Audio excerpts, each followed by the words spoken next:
Kisah ini dibuka di sebuah bar yang ramai. Di tengah hiruk-pikuk, kita diperkenalkan dengan seorang pria bernama Nick.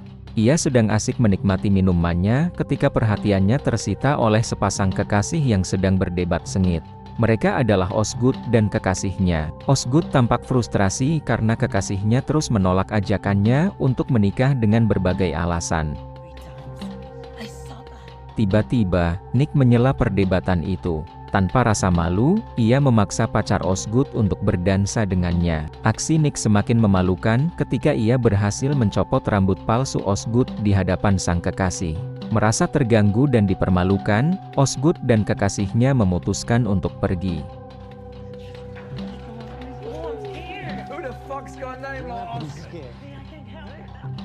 Nick tak berhenti mengejar dan mempermalukan Osgood hingga akhirnya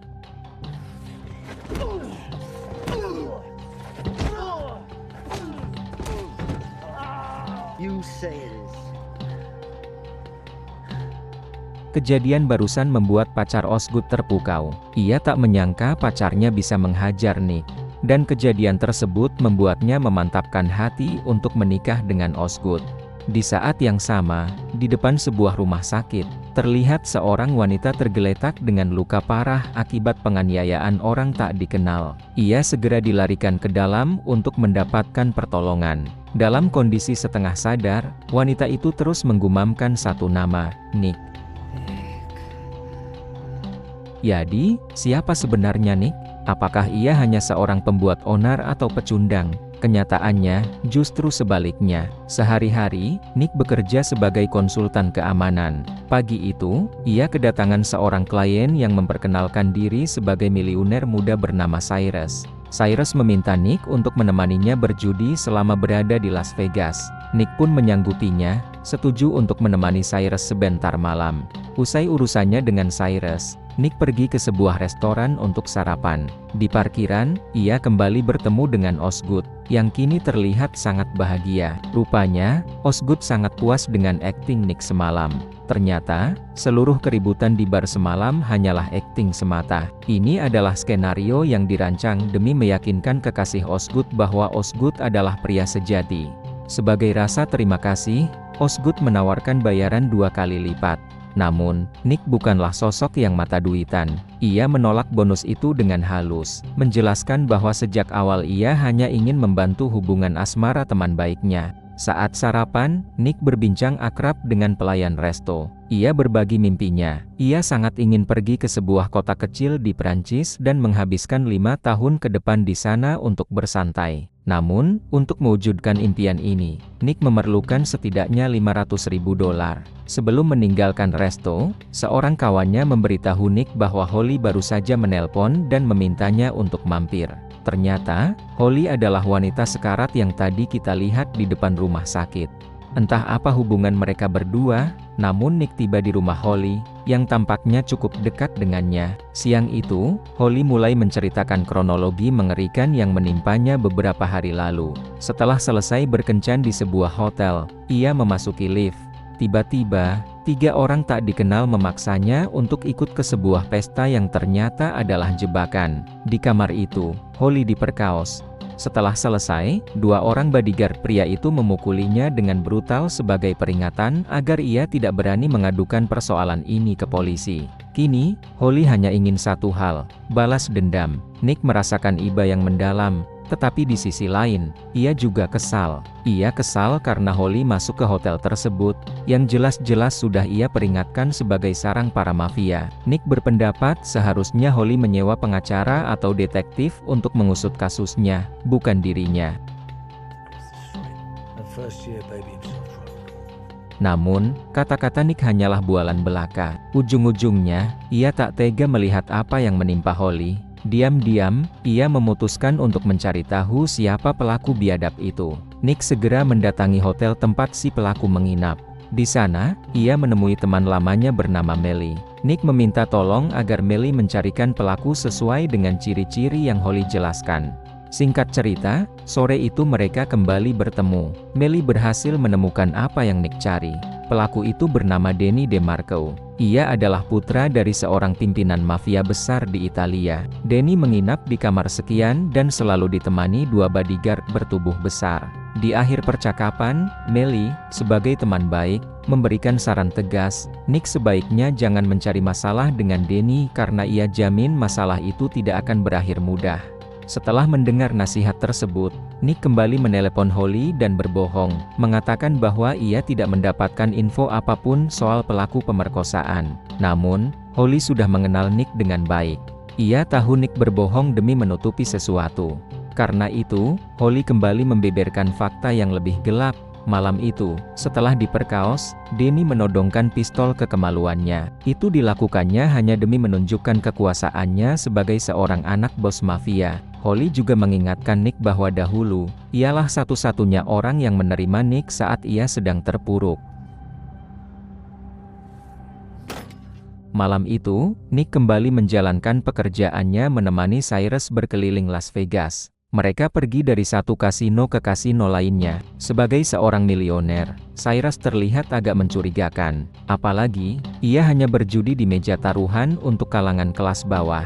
Bagaimanapun juga, itu sudah menjadi bagian dari pekerjaan Nick. Namun, pikirannya malam itu lebih terganggu oleh kata-kata Holly di telepon. Merasa berutang budi dan tidak tega melihat penderitaannya, akhirnya Nick memutuskan untuk membantu Holly lebih jauh. Ia menelponnya dan memberitahu identitas sang pemerkaos, Danny DeMarco, lengkap dengan nomor kamar hotel yang ia tinggal. Namun, bagi Holly, informasi saja tidak cukup. Ia meminta lebih. Ia ingin balas dendam, dan ia tahu betul hanya Nick yang mampu melakukannya membantai siapapun.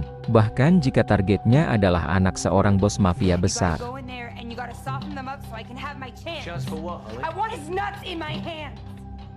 Malam itu, Nick mendatangi kamar Danny.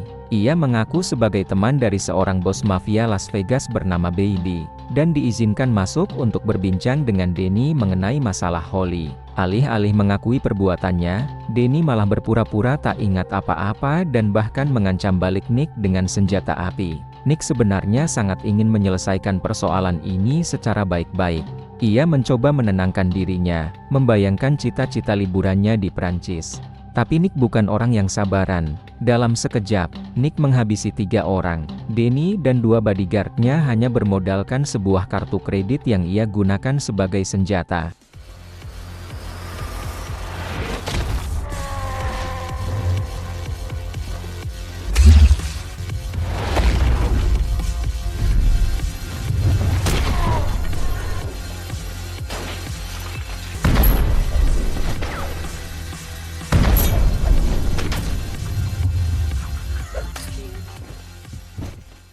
Setelah melumpuhkan mereka, ia mengikat ketiganya. Nick kemudian mengajak Holly masuk ke kamar. Tanpa basa-basi, Holly mengeluarkan sebuah gunting tanaman dan menggunakannya untuk melukai kemaluan Danny. Danny yang ketakutan langsung mengajak berdamai, menawarkan uang $50.000 yang berada di lacinya. Namun, Holly tetap belum puas. Ia pun kembali melukai titik vital Danny hingga ia menangis layaknya anak kecil akibat ketakutan. Malam itu juga, Nick menyarankan agar Holly segera keluar dari Las Vegas. Ia tahu Danny pasti akan menuntut balas dendam. Uang $50.000 itu mereka bagi 2, dan keduanya pun berpisah. Rencananya, Nick juga akan keluar kota untuk bersembunyi sementara waktu. Tapi, setelah memegang uang yang lumayan banyak, ia justru memutuskan untuk menggandakan uangnya melalui permainan blackjack. Awalnya, Nick bermain aman dengan kelipatan ratusan dolar. Kebetulan, yang menjadi bandar adalah temannya sendiri. Nick berhasil menebak kartu-kartu yang akan keluar, membuatnya semakin optimis bahwa Dewi Fortuna sedang menyertainya malam itu. Taruhannya meningkat drastis, dari kelipatan jutaan menjadi puluhan juta.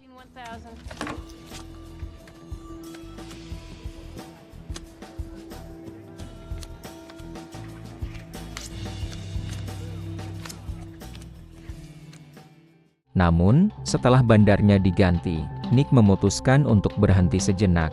Lumayan, ia sudah untung kurang lebih $120.000. Cyrus juga berada di kasino yang sama. Tapi belum sempat Nick mengobrol lama dengannya, sebuah pikiran kembali melintas, apakah keberuntungan masih menyertainya? Karena penasaran, Nick kembali ke meja judi. Dan benar saja, kemenangan demi kemenangan terus ia dapatkan. Orang-orang di sana kagum akan kemampuan judinya. Nick kini telah memenangkan ratusan ribu dolar.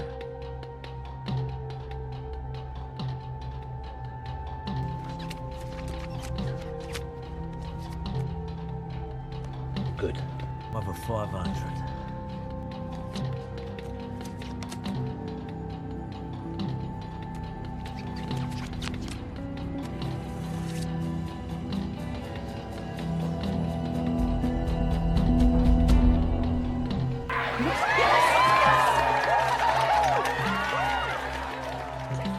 Modal awalnya hanya 100 dolar. Kini, chip yang ia miliki berjumlah 506.000 dolar. Nilai yang cukup untuk mewujudkan mimpinya berlibur di Prancis. Selesai bermain, Nick sempat berbincang sebentar dengan Cyrus sebelum akhirnya ia menuju meja penukaran chip. Namun, bukannya menukarkan semua chip yang ia miliki, Nick malah tergoda untuk kembali bertaruh. Disinilah kita dibuat sadar, salah satu alasan Nick tak pernah bisa menggapai mimpinya adalah hobi bermain judi. Dan Nick tak tanggung-tanggung. Kali ini, ia mempertaruhkan semuanya dalam sekali permainan. Bahkan ia juga mengeluarkan uang cashnya. Total taruhannya, 525.000 dolar. Orang-orang kembali berkumpul menyaksikan kegilaannya. Namun, seperti yang sudah bisa kita duga, kali ini ia sial bukan main. Nick kehilangan segalanya. Sesaat setelah itu, ia pergi ke kamar mandi.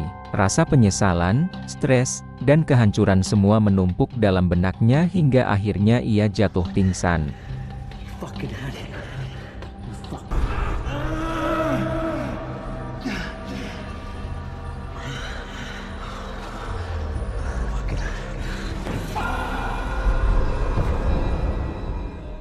Saat terbangun, Nick berada di ruang istirahat milik kasino. Terlihat Cyrus menemaninya sejak tadi. Setelah semua yang terjadi, Cyrus akhirnya mengungkapkan sebuah rahasia, alasan mengapa ia menemui Nick sejak awal.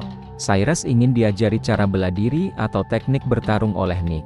Intinya, ia tak ingin hidup dalam ketakutan. Ia telah mencari berbagai orang yang masuk kualifikasinya, dan hanya Nick yang memiliki semua kemampuan itu. Bahkan, Cyrus rela membayar senilai jutaan dolar agar Nick mau ikut dengannya. Cyrus sendiri sudah menjadi miliuner sejak umur 19 tahun. Kekayaannya ratusan juta dolar berkat kecerdasannya di bidang IT. Namun, bukannya senang akan tawaran itu, Nick malah marah. Ia marah karena Cyrus menyinggung bahwa yang membuat Nick tidak bisa keluar dari Vegas bukanlah kebiasaan judinya, melainkan rasa takut keluar dari kota yang ia sudah anggap sebagai kampung halamannya. Nick kemudian memutuskan untuk merenung sejenak di bar. Tepat pada saat itu, orang-orang suruhan Denny DeMarco akhirnya muncul. Kebetulan, Nick sedang butuh pelampiasan stres. Seperti yang sudah bisa ditebak, Nick si botak bertarung hebat.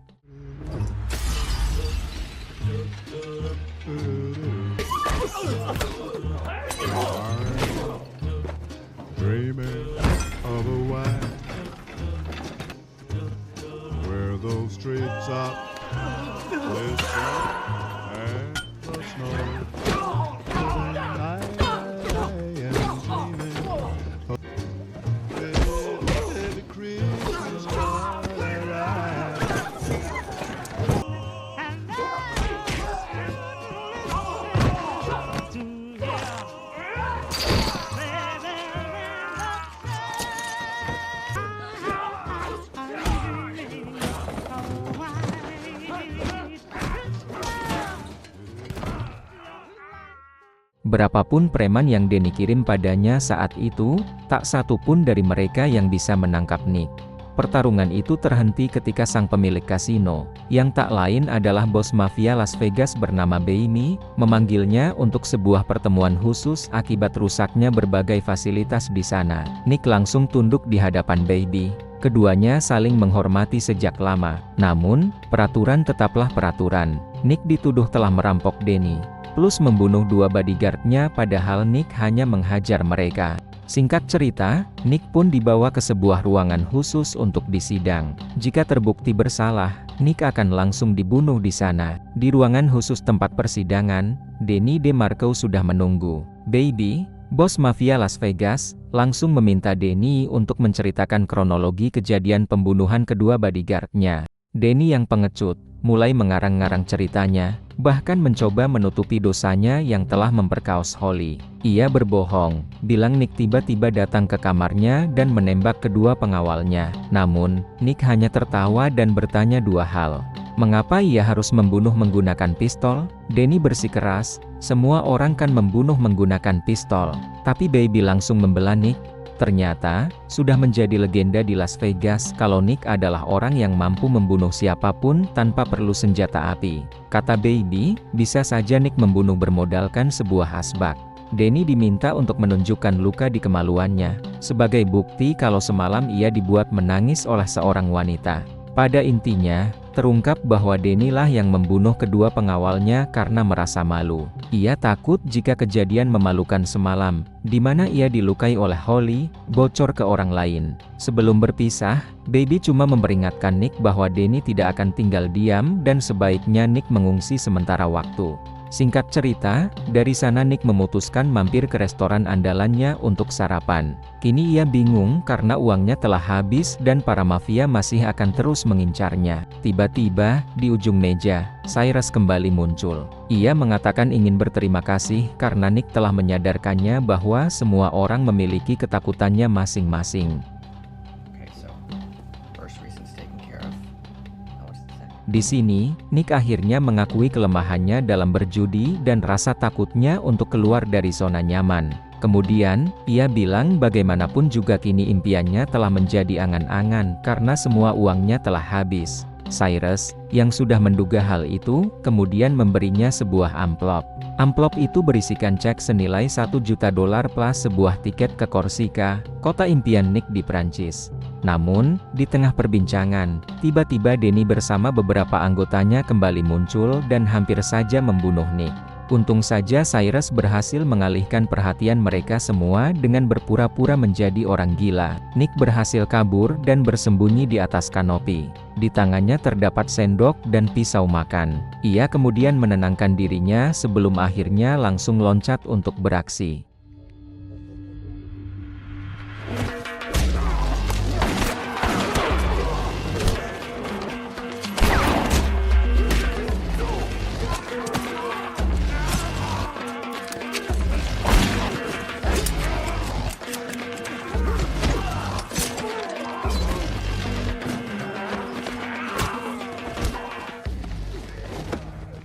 Nick membunuh 5 orang bersenjatakan lengkap satu persatu, hanya bermodalkan alat makan. Ia bertarung sesuai dengan legendanya orang yang mampu membunuh siapapun tanpa perlu senjata api. Hingga pada akhirnya, tersisa Danny seorang, yang ia bunuh dengan cara yang sangat brutal.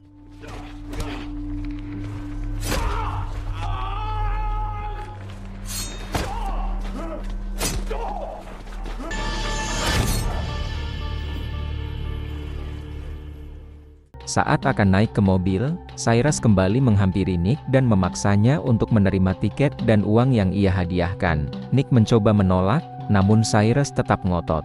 Ia menjelaskan bahwa meskipun terlihat simpel, Nick telah berhasil menghilangkan rasa takut di dalam hatinya yang selama ini menjerat Cyrus. Nick akhirnya menerima pemberian tersebut. Dari sana, Nick mampir sebentar ke motel untuk mengambil pakaiannya. Dengan sangat berhati-hati, ia keluar kamar dan kembali mengendarai mobilnya. Terlihat ia berhasil keluar dari Vegas dengan selamat, menuju kota impiannya. Dan dengan begitu, film pun tamat.